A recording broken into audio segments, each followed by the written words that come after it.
It's named after Colonel Grant from the French and Indian War, but Colonel Grant did a few things kind of wrong. First of all, he was a British colonel, so he wore bright red everywhere. Second of all, he had a band follow him everywhere he went. It doesn't really work for sneaking out with the French and the Indians, you'd think. He didn't do too well, but we still named this fine little street here after him. There's a lot of nice bank buildings and government buildings, a lot of stuff like that. And the first bank building we'll be seeing is actually coming up on our right here, the PNC First Side Center. It's a green building. I know what you're thinking, Garrett, that building is yellow. I know, but it's a very, very environmentally friendly building. It's LEED certified, Leadership in Energy and Environmental Design. And there's so much recycled material in that building that when they put down the carpet, there was already gum stuck to it. Now, when you build a green building in Pittsburgh, you also have to build a green park. So coming up on our right here is the park for the PNC First Side Center. Now, you native Pittsburghers might recognize that as the former site of the Pittsburgh Public Safety Building. But can anybody guess what might have been wrong with the Pittsburgh Public Safety Building?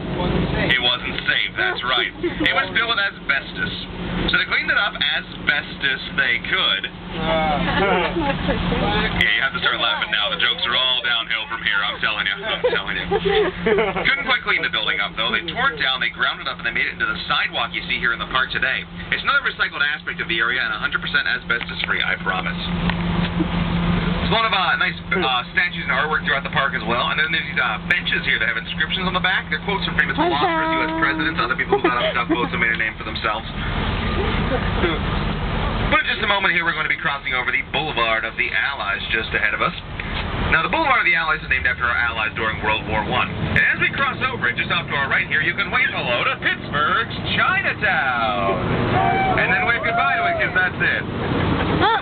Yeah. Used to extend several blocks off to our left, but it was torn down in the early 1920s to make room for the Boulevard of the Allies back there. And buildings such as the Grant Building coming up on our right.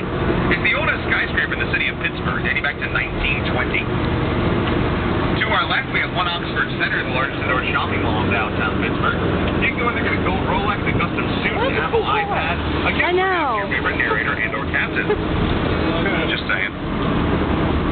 On our right now, we have the City County Building, where our Mayor Luke Ravenstall took office at the age of 26, making him the youngest mayor of any major American city. And just after that, on the right, we have the Allegheny County Courthouse, built between 1884 and 1888 by a man named Henry Hobson Richardson. He considered this his finest work, and a lot of people agree with him. It's the second most copied building in the nation next to the New England Town Hall. Now, we're actually going to see another Henry Hobson Richardson design as we cruise up this next intersection. Off to our right down this big street, there's an old castle-looking building right back there. That's the old Allegheny County Jail, and I'm willing to bet that at least a few of you have seen the inside of that jail. Looks at you. Who's seen the movie The Silence of the Lambs? No. The dungeon scenes in that movie were filmed in actual dungeons in the old Allegheny County Jail back there. It's now home to our juvenile and family court, which is great, because I can think of no better way to scare kids straight than Hannibal Lecter. On right now is the BNY Mellon Center, second tallest building in the city of Pittsburgh at 54 stories tall. Also the first building in the city to advertise their company name way up at the top of the building. Now as we pass on by this one, we'll see another BNY building, the BNY Client Service Center, just beyond it. So keep an eye out to our right here. You'll see a building with a bunch of big windows right back there. That's the BNY Client Service Center, another green building here in Pittsburgh. But of course, when you build a green building in Pittsburgh, what else do you have to build? A park, that's right. So here on our right is that park for the BNY Client Service Center. And in the middle of the park there's those stone pillars. I don't know how long We're not doing this landscaping sort of stuff. There's a waterfall that comes off each one of those. And because it's a waterfall in the middle of Mellon Park, we here at Just Ducky like to call it the watermelon. Quack, quack, quack. Quack, quack. Quack, quack, Now, ahead of us and to the right here, that big rusty-looking building is the U.S. Steel Building, the tallest building in the city of Pittsburgh at 64 stories tall. You may be wondering why it looks so rusty. Well, because it is, in fact, rusty. It's made of Core 10 steel, which forms a protective layer of rust when water hits it. And now that it has that protective layer of rust, it's good for life against any kind of corrosion that might eat away at the building. To our left here is the Omni William Penn Hotel, oldest hotel in the city of Pittsburgh. It's built in 1916, and back then you could stay here for $2.50 a night. You can still stay here for $2.50 now if you don't mind moving that decimal point a few places. Now, the reason it was so expensive even back then was one of the first hotels in the country to offer private bathrooms and room service to every room in the hotel. Lawrence Welk used to play here back in the 1940s. They still have his original bubble machine in the 17th floor Grand Ballroom. Yep. And in that Grand Ballroom, Bob Hope proposed to his wife Dolores. Quack, quack, quack. Also, the International Juggling Association had their start here at the Omni William Penn back in 1947. Fun fact. Ahead of us and to the right here, that big aluminum building is the old Alcoa building, the Aluminum Company of America. And when they built the building back in 1950, they tried to use as much of their own product as possible. So the walls, the faucets, the fixtures, the doors, the elevators, all aluminum. I've actually heard rumors in their bathrooms they use aluminum foil instead of toilet paper, which just sounds wrong and painful to me, but I guess that's dedication for you. They couldn't quite get the asking price they wanted on the building when they sold it, so instead they donated it to the city of Pittsburgh. It's now called the Regional Enterprise Tower, and it's home to a lot of non-profits and smaller businesses here in the city. Well, of course, we're not famous for making aluminum here in Pittsburgh. What are we famous for making? Ketchup and championships. Nice try. Now, of course, it's steel, but when you make steel, you also make a lot of pollution, which affects a lot of things about the city. For example, coming up on our left here is the Trinity Cathedral, built 1872. Looks pretty clean now, but if you see the black fences out front here, that black color used to be the color of the entire cathedral until they power washed it in 2007. It was absolutely covered in pollution. Yeah. Oh my God. Not quite so lucky though. Here on our left now is the First Presbyterian Church, built in 1905. Looks about half clean, right? Well, they saw at Trinity Cathedral, they sort of wanted to do the same thing. They started sandblasting their church. And then about halfway through, somebody kindly reminded them that church is made of sandstone. When you sandblast sandstone, it tends to make a big sandbox. Great for kids, great for neighborhood cats, maybe. Not so great for the Presbyterians that go there every Sunday. Now, we made a lot of steel here in Pittsburgh. We made more steel during World War II, in fact, than Germany and Japan combined. Now, because of all the pollution, you were 5 times more likely to contract a lung disease living in Pittsburgh than anywhere else in the country. You see these old-timey looking lampposts all around us. They're not turned on right now because it's like, 12 o'clock in the afternoon. Back in the time of steel production, they had to turn these on at 2 p.m. so people could see where they were going. The air was that thick with smoke and pollution.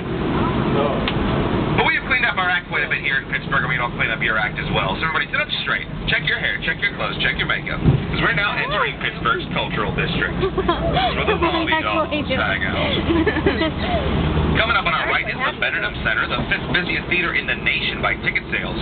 We get a lot of Broadway shows that play here. The Pittsburgh Opera does a lot of great work out here as well. And actually, this weekend, the Fiddler on the Roof just opened here, done by the Pittsburgh CLO. Going to be right through next weekend as well.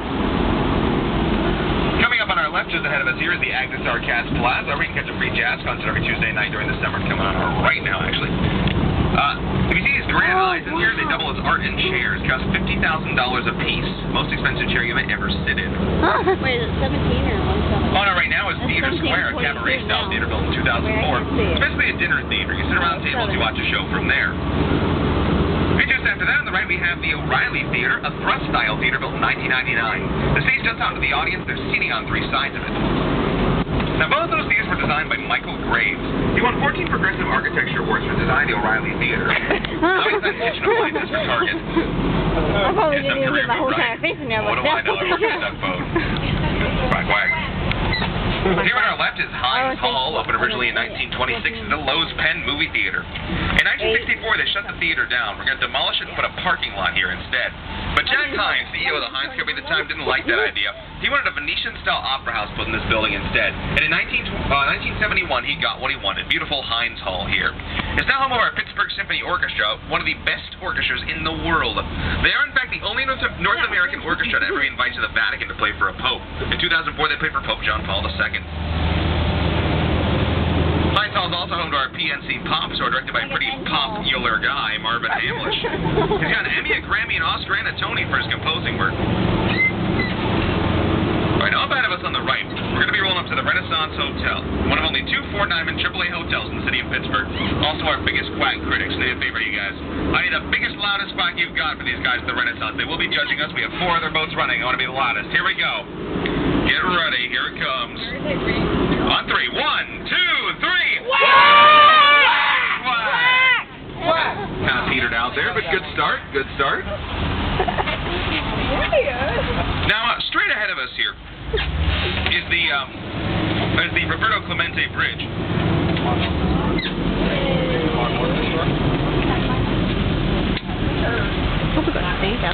Straight ahead of us here is the Roberto Clemente Bridge, one of the 3 sister bridges, the only back-to-back-to-back, nearly identical bridges you'll find in the entire world. The one furthest to our right is the Rachel Carson Bridge, named after the woman who started the environmentalist movement in America.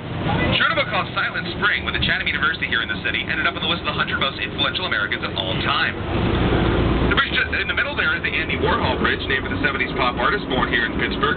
Famous for his Campbell soup can is Marilyn Monroe in the full spectrum of colors. And the bridge just behind us is the Roberto Clemente Bridge, named for the Pittsburgh Pirates right fielder who had 3,000 career hits, 12 Golden Gloves, 15 All-Star games, 240 home runs, played in 2 World Series, but unfortunately died December 31st, 1972, delivering relief supplies to Nicaragua. They close this bridge off as a pedestrian walkway during Pittsburgh Pirates games, so people can walk across to the north side, over there, to beautiful PNC Park. Home of the Pittsburgh Pirates. Not their first home, however. Their first home was that? Yeah. Not their first home, however. Their first home was Exposition Park, not too far from where PNC Park stands today. In 1909, the Pirates moved to Forbes Field in Oakland. 1971, they moved back to the north side to Three Rivers Stadium, which used to sit over near where Heinz Field sits today. But about 11 years ago, the Pirates were suffering an 8-year losing streak over at Three Rivers Stadium, and of course they blamed it on the field. Yeah. They said, build us a new one or we're leaving town. But we didn't want to lose our Pittsburgh Pirates, so they built the beautiful PNC Park over there, and 11 years later, what do we have? PNC Park. That's right, PNC Park. 11 more losing seasons, bringing us to a grand total of 19 consecutive losing seasons, which is a record for the most consecutive losing seasons of any major North American sports team. Oops. I'll tell you what, though, this year they're doing a lot better. They're currently sitting at .558, 10 games over 500. They're number 1 in their division still, and the best they've played since 1992. So, here's hoping they hold on to that till the end of the season. Now, in the meantime, PNC Park back there has been rated the #1 place to come see a baseball game by ESPN.com, Reader's Digest, and my mom. It's the second smallest venue in the Major League Baseball circuit, and no seat inside is more than 88 feet away from the field.